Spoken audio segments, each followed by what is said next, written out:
ನಮಸ್ಕಾರ ಸ್ನೇಹಿತರೆ, welcome back to my channel. ಸ್ನೇಹಿತರೆ, ಇತ್ತೀಚಿನ ದಿನಗಳಲ್ಲಿ ಕರ್ನಾಟಕದಲ್ಲಿ ಡಿಜಿಟಲ್ ಅರೆಸ್ಟ್ ಹೆಸರಿನಲ್ಲಿ ನಡೆಯುತ್ತಿರುವ ಸೈಬರ್ ವಂಚನೆಗಳು ಬಹಳ ಹೆಚ್ಚಾಗುತ್ತಿವೆ. ಹಲವರು ತಮ್ಮನ್ನು ಪೊಲೀಸ್ ಅಧಿಕಾರಿಗಳು, ಸಿಬಿಐ ಅಥವಾ ಸೈಬರ್ ಕ್ರೈಮ್ ಅಧಿಕಾರಿಗಳು ಎಂದು ಹೇಳಿಕೊಂಡು ಜನರನ್ನು ಭಯಪಡಿಸಿ ಹಣ ವಸೂಲಿ ಮಾಡುತ್ತಿದ್ದಾರೆ. ಒಂದು ಫೋನ್ ಕಾಲ್ ಅಥವಾ ವಿಡಿಯೋ ಕಾಲ್ ಮೂಲಕವೇ ನಿಮ್ಮನ್ನು ಡಿಜಿಟಲ್ ಅರೆಸ್ಟ್ ಮಾಡಿದ್ದಾರೆ ಎಂದು ಹೇಳಿ ಬ್ಯಾಂಕ್ ಖಾತೆ ವಿವರಗಳು ಅಥವಾ ಹಣ ಕಳುಹಿಸಲು ಒತ್ತಾಯಿಸುವಂತಹ ಘಟನೆಗಳು ನಡೆಯುತ್ತಿವೆ. ಆದರೆ ನೆನಪಿರಲಿ ಸ್ನೇಹಿತರೆ, ಪೊಲೀಸ್ ಅಥವಾ ಸರ್ಕಾರದ ಯಾವುದೇ ಸಂಸ್ಥೆ ಫೋನ್ ಅಥವಾ ವಿಡಿಯೋ ಕಾಲ್ ಮೂಲಕ ಡಿಜಿಟಲ್ ಅರೆಸ್ಟ್ ಮಾಡುವುದಿಲ್ಲ. ಈ ವಿಡಿಯೋದಲ್ಲಿ ಸ್ನೇಹಿತರೆ ನಾವು ನೋಡುವುದಾದ ಕೆಲವು ಮುಖ್ಯ ಅಂಶಗಳೇನೆಂದರೆ, ಡಿಜಿಟಲ್ ಅರೆಸ್ಟ್ ವಂಚನೆ ಏನು, ವಂಚಕರು ಹೇಗೆ ಮೋಸ ಮಾಡುತ್ತಾರೆ, ಸೈಬರ್ ಕ್ರೈಮ್ನಿಂದ ನಿಮ್ಮನ್ನು ಹೇಗೆ ರಕ್ಷಿಸಿಕೊಳ್ಳಬಹುದು, ಯಾವ ನಿಯಮಗಳನ್ನು ಪಾಲಿಸಿದರೆ ನಾವು ಸುರಕ್ಷಿತರಾಗಿರಬಹುದು, ಎಲ್ಲವನ್ನು ಸರಳವಾಗಿ ತಿಳಿದುಕೊಳ್ಳೋಣ. ಹೀಗಾಗಿ ವಿಡಿಯೋವನ್ನು ಸ್ಕಿಪ್ ಮಾಡದೆ ಕೊನೆವರೆಗೂ ನೋಡಿ ಮತ್ತು ಇಂತಹ ವಂಚನೆಗಳಿಂದ ನಿಮ್ಮನ್ನು, ನಿಮ್ಮ ಕುಟುಂಬವನ್ನು ಸುರಕ್ಷಿತವಾಗಿರಿಸಿ. ಸ್ನೇಹಿತರೆ, ನಿಮ್ಮ ಮೊಬೈಲ್ಗೆ ಪೊಲೀಸ್ ಅಧಿಕಾರಿ ಸೋಗಿನಲ್ಲಿ ವಿಡಿಯೋ ಕಾಲ್ ಬಂದಿದೆಯೇ? ಗಾಬರಿಯಾಗಿ ಹಣ ಕಳುಹಿಸುವ ಮುನ್ನ ಈ ಶಾಕಿಂಗ್ ಸುದ್ದಿ ಓದಿ. ಯಾರೋ ಅಪರಿಚಿತರು ನಿಮಗೆ ಫೋನ್ ಮಾಡುತ್ತಾರೆ. ನಿಮ್ಮ ಹೆಸರಿನ ಪಾರ್ಸೆಲ್ನಲ್ಲಿ ಡ್ರಗ್ಸ್ ಸಿಕ್ಕಿದೆ ಎಂದು ಬೆದರಿಸುತ್ತಾರೆ. ಅಷ್ಟೇ ಅಲ್ಲ, ಖಾಕಿ ಸಮವಸ್ತ್ರ ಧರಿಸಿ ವಿಡಿಯೋ ಕಾಲ್ನಲ್ಲಿ ಬಂದು ನಿಮ್ಮನ್ನು ಡಿಜಿಟಲ್ ಅರೆಸ್ಟ್ ಮಾಡಿದ್ದೇವೆ ಎಂದು ಹೆದರಿಸಿ ಲಕ್ಷ ಹಣ ಪೀಕುತ್ತಾರೆ. ಇದು ಇಂದು ಕರ್ನಾಟಕದಲ್ಲಿ ನಡೆಯುತ್ತಿರುವ ಅತಿ ದೊಡ್ಡ ಸೈಬರ್ ಮಾಯಾಜಾಲ. ಕಳೆದ 3 ವರ್ಷಗಳಲ್ಲಿ ನಮ್ಮ ರಾಜ್ಯದ ಜನ ಅಕ್ಷರಶಃ 469 ಕೋಟಿ ರೂಪಾಯಿಗಳನ್ನು ಇಂತಹ ವಂಚಕರಿಗೆ ಧಾರೆ ಎರೆದಿದ್ದಾರೆ ಎಂದರೆ ನೀವು ನಂಬಲೇಬೇಕು. ಸ್ನೇಹಿತರೆ, ಏನಿದು ಡಿಜಿಟಲ್ ಅರೆಸ್ಟ್ ವಂಚನೆ?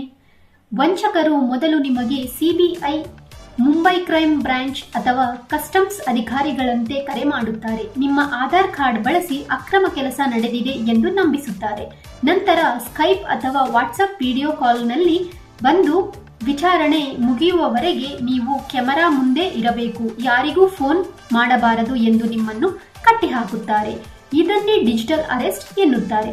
ಕೊನೆಗೆ ಕೇಸ್ ಕ್ಲೋಸ್ ಮಾಡಲು ನಿಮ್ಮಿಂದ ಹಣ ವಸೂಲಿ ಮಾಡುತ್ತಾರೆ.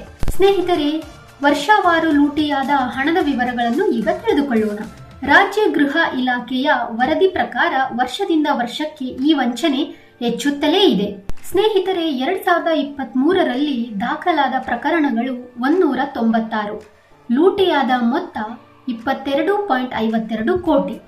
ಸ್ನೇಹಿತರೆ, 2024ರಲ್ಲಿ ದಾಖಲಾದ ಪ್ರಕರಣಗಳು 1129, ಲೂಟಿಯಾದ ಮೊತ್ತ 219.42 ಕೋಟಿ. 2025ರಲ್ಲಿ ದಾಖಲಾದ ಪ್ರಕರಣಗಳು 345, ಲೂಟಿಯಾದ ಮೊತ್ತ 215.14 ಕೋಟಿ. 2020 ಫೆಬ್ರವರಿಗೆ 25 ಪ್ರಕರಣಗಳು ದಾಖಲಾಗಿವೆ.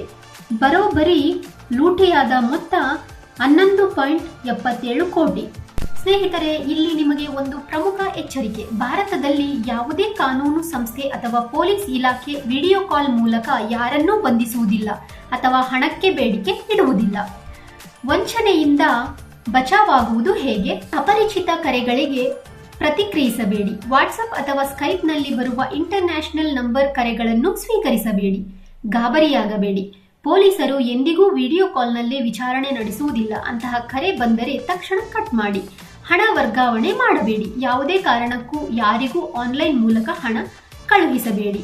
ಸ್ನೇಹಿತರೆ, ಇಲ್ಲಿ ಒಂದು ನಮ್ಮ ಸಲಹೆ ಇದೆ. ಒಂದು ವೇಳೆ ನೀವು ಇಂತಹ ಕರೆಗಳಿಗೆ ಸಿಲುಕಿ ಹಣ ಕಳೆದುಕೊಂಡರೆ ಮೊದಲು ಮಾಡಬೇಕಾದ ಕೆಲಸ ಗಾಬರಿಯಾಗುವುದಲ್ಲ.